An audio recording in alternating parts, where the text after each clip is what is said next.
मेरे पास घर है, गाड़ी है, बंगला है, तेरे पास क्या है? ये डायलॉग तो आपने सुना ही होगा। तो अब मुझे ये बताइए कि इस डायलॉग को आप इंग्लिश में कैसे बोलेंगे? बताइए बताइए। नहीं पता ना? डोंट वरी, मैं आपको बताती हूँ कि आप इसे इंग्लिश में कैसे कहेंगे। आप कहेंगे I have a house, a car and a bungalow. What do you have? आहा, चिंता मत कीजिए, आपके पास मिशेल है जो कि आपको आज सिखाएगी कि आई हैव मतलब मेरे पास को इंग्लिश में कैसे यूज करते हैं। ये ग्रामर लेसन मैं खास करके आप सबके लिए लाई हूँ ऑन लर्नएक्स, जहाँ पर हम इंग्लिश सीखते हैं वो भी थ्रू हिंदी। तो देखते रहिए मेरे साथ आई हैव के यूजेस। तो आई हैव का मतलब मैंने आपको बताया हिंदी में होता है मेरे पास, मतलब मेरे पास कोई चीज़ है। हम आई हैव को यूज़ करके बताते हैं कि हमारे पास कुछ है या फिर हमने कोई चीज़ पा ली है।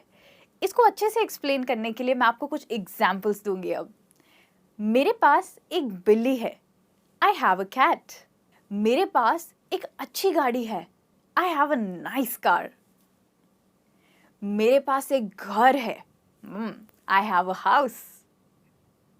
मेरे पास एक कंप्यूटर है, आई हैव अ कंप्यूटर। आप ये भी कह सकते हैं मुझे सर दर्द है, आई हैव अ हेडेक। अब अगर आपने ध्यान से सुना, यहाँ पर मैंने कहा आई हैव और मैंने यहाँ पे आई हैव को यूज़ किया है ये बताने के लिए कि मुझे कुछ है। क्या है मुझे हेडेक है। इसको हम एक और तरीके से बोल सकते हैं। आप ये भी कह सकते हैं आई हैव कोल्ड, मुझे नज़ला है या फिर मुझे जुकाम है। यहाँ पे आप ये बता रहे हैं कि आपको कोई चीज़ है या फिर आपके पास कोई चीज़ है। अब ज़रा आप मुझे ये बताइए कि आई हैव का उल्टा क्या होगा? बोलिए। देखिए, आई हैव का उल्टा बहुत सिंपल है। आपको बस आई और हैव के बीच में डोंट लगाना है। जैसे कि मेरे पास गाड़ी नहीं है, I don't have a car.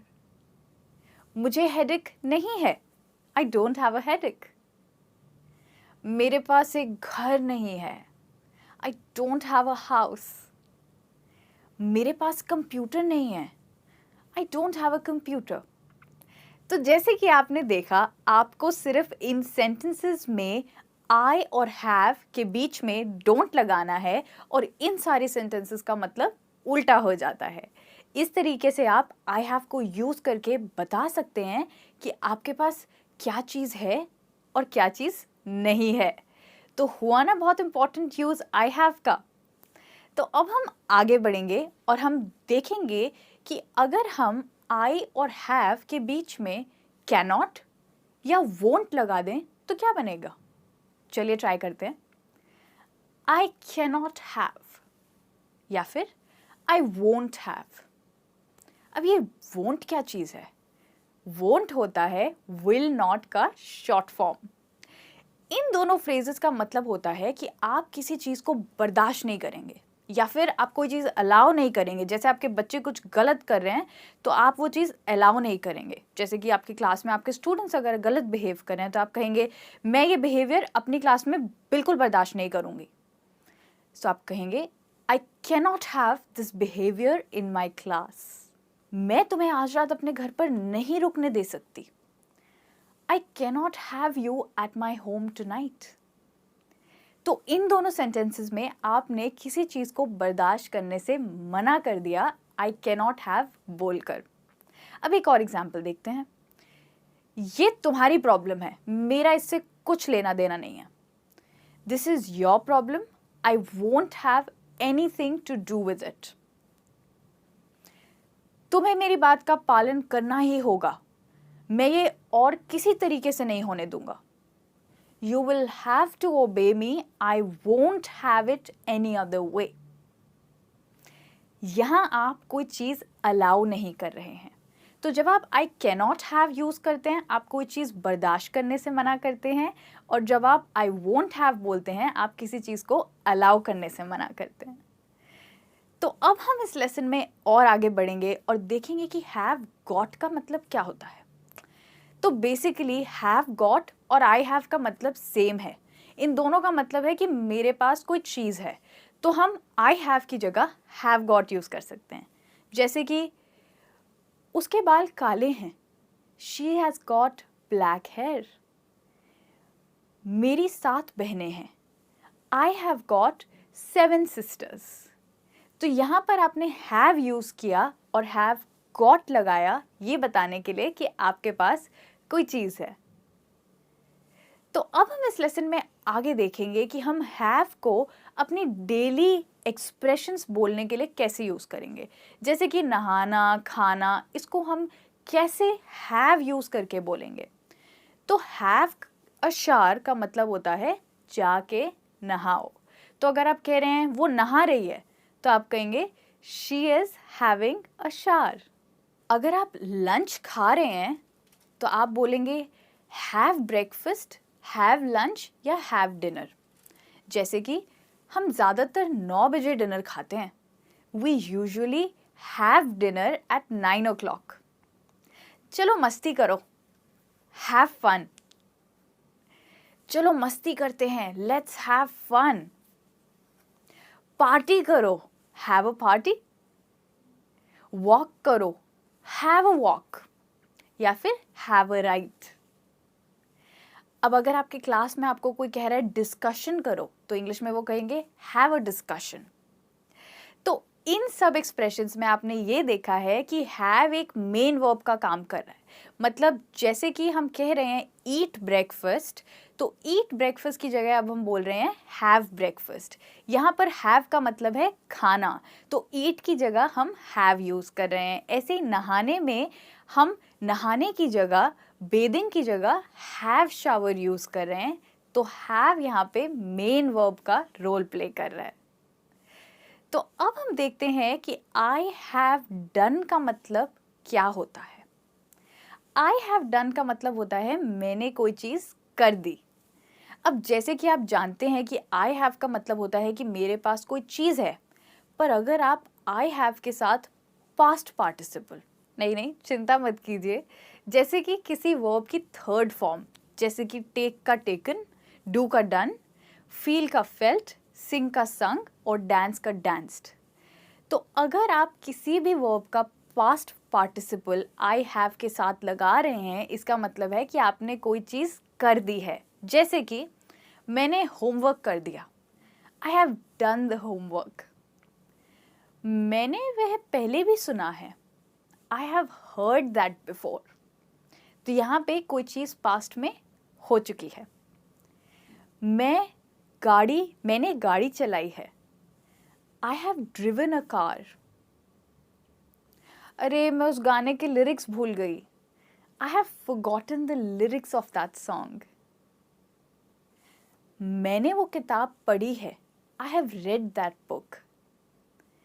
मैंने उस रेस्टोरेंट में पहले खाया है, I have eaten at that restaurant. तो यहाँ पे ईट का बन गया ईटन, और ये कोई चीज़ है जो आपने पास्ट में ऑलरेडी कर ली है। आप ये भी कह सकते हैं मैंने तुम्हें माफ़ कर दिया, आई हैव फॉरगिवन यू। जी हाँ, फॉरगिवन होता है फॉरगिव का थर्ड फॉर्म। ऐसे ही आप कह सकते हैं अरे मैंने तुम्हें पहले कहीं देखा है, I have seen you before. तो यहाँ पे आप सी की जगह सीन बोल रहे हैं, क्योंकि ये कोई चीज़ है जो आपने पास्ट में करी है। तो अब हम देखते हैं कि आई हैव टू के साथ अगर हम कोई वर्ब लगाएंगे तो उसका क्या मतलब बनता है। तो अगर आप आई हैव टू के साथ कोई वर्ब लगाते हैं, इसका मतलब है कि आपको कोई चीज़ करने की ज़रूरत है। जैसे कि मुझे स्कूल बदलना है, I have to change school. यहाँ पे आपने आई हैव टू के साथ एक वर्ब लगाई है, मतलब आपको कोई चीज़ करनी है। एक और एग्जाम्पल देखते हैं, मुझे वाईफाई यूज़ करना है, I have to use the wifi. अगर आपको बाथरूम यूज़ करना है तो आप क्या कहते हैं, मुझे बाथरूम जाना है, I have to go to the bathroom. तो इस तरीके से आपने आई हैव टू को यूज़ किया ये बोलने के लिए कि आपको कोई चीज़ करनी है। तो अब अगर हम ये कहना चाहते हैं कि हमें कोई चीज़ करने की ज़रूरत नहीं है, तो आप क्या करेंगे? Very simple, I have to के साथ जो आपने वर्ब लगाई है, बस उसके साथ आप डोंट और लगा दें। जैसे कि आई डोंट हैव टू, ठीक है, तो ये बन गया I don't have to. For example, मुझे स्कूल नहीं बदलना है, I don't have to change school. मुझे बाथरूम नहीं जाना है, I don't have to go to the bathroom. मतलब यहाँ पर आपको बाथरूम जाने की ज़रूरत नहीं है। मुझे अभी नहीं जाना है, I don't have to leave. तो यहाँ पर आपने ये बोला कि आपको क्या चीज़ करने की ज़रूरत नहीं है, I have two plus don't use करके। अब हम एक फाइनल एग्जाम्पल देखते हैं जो कि है I have decided to do. तो अब अगर आपने कुछ करने का फैसला किया है, जैसे कि इंग्लिश सीखने का फैसला किया है, तो आप कहेंगे I have decided to learn English. तो यहाँ पे आपने आई हैव डिसाइडेड टू के साथ एक वर्ब लगाया है लर्न। एक और एग्जाम्पल देखते हैं। मैंने अपनी बुरी आदतें बदलने का निर्णय ले लिया है, I decided to change my bad habits. Oh, मैंने जिम जाने का फैसला ले लिया है, I have decided to go to the gym. मैंने बिजनेस स्टार्ट करने का फैसला ले लिया है, I have decided to start a business. जी हाँ, और मैंने आपको इंग्लिश सिखाने का फैसला कर ही लिया है, I have decided to teach you English. जी हाँ, तो इसलिए मैं आज आपके पास ये लेसन लाई हूँ जिसमें आपने सीखा है कि आप आई हैव को कैसे यूज़ करेंगे अपनी रोज़मर्रा की बातें कहने के लिए। और इसके साथ हम लेसन के एंड में आ चुके हैं। ओहो, क्या आप सोच रहे हैं कि ये लेसन ख़त्म क्यों हुआ? डोंट वरी, वापस आइए मेरे साथ और लेसन्स देखने के लिए। मैं आगे आगे आपके लिए और बहुत इंटरेस्टिंग टॉपिक्स लाने वाली हूँ। तब तक अपना ख्याल रखिए और मैं आपको जल्द ही मिलूँगी। Bye bye.